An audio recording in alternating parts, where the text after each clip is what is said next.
Meta is now one of the main targets to Russian cyber scams as the invasion on Ukraine continues. Meta has taken down thousands of fake accounts after Russian-backed hackers broke into Facebook accounts of Ukrainian military officials and posted videos calling on the Ukrainian army to surrender.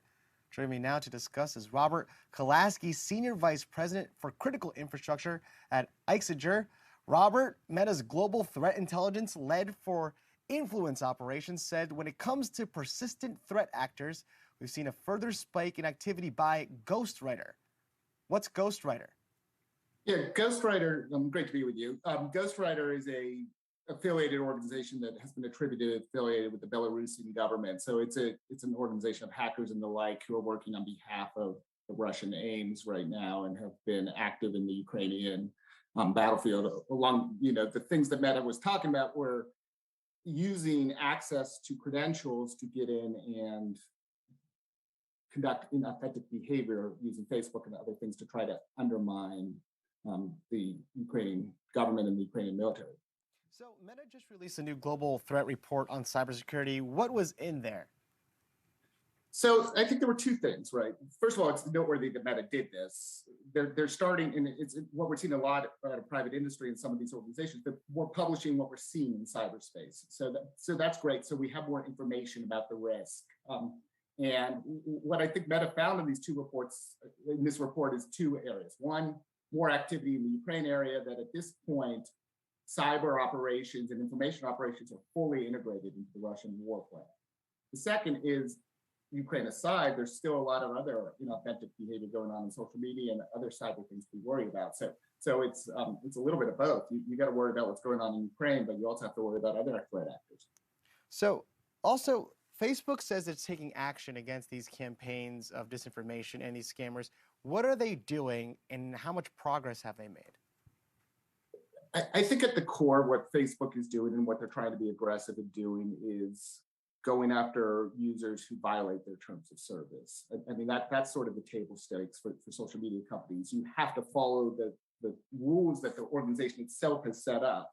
And so when Facebook sees users using false credentials to do inauthentic behavior, they will act, hopefully, and certainly while I was in the government, we were arguing, act aggressively to take that activity down quickly before it has lasting impact. And I think, at least from Facebook's perspective, that's some of what they were able to do. While the Ghostwriter activity was worrisome, it did not have influence on the average Ukrainian citizen.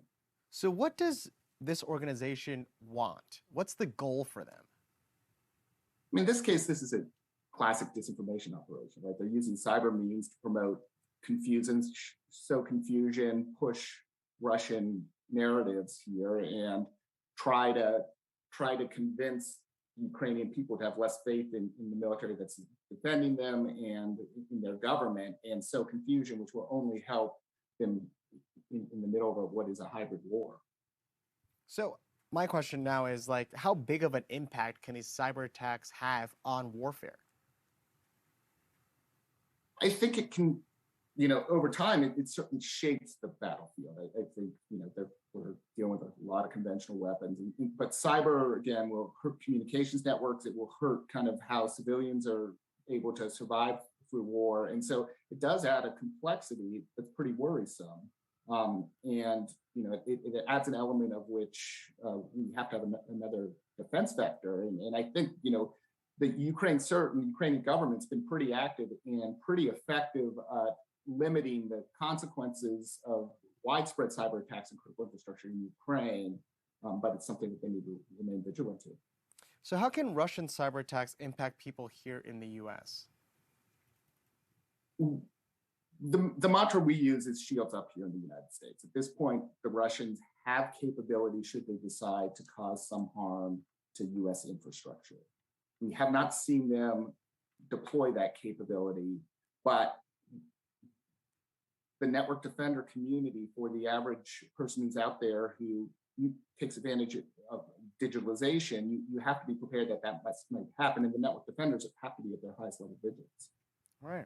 Robert Kolasky, Senior Vice President for Critical Infrastructure at Exiger. Thank you again, Robert, for coming on the show and sharing your expertise with us. Now, more to come.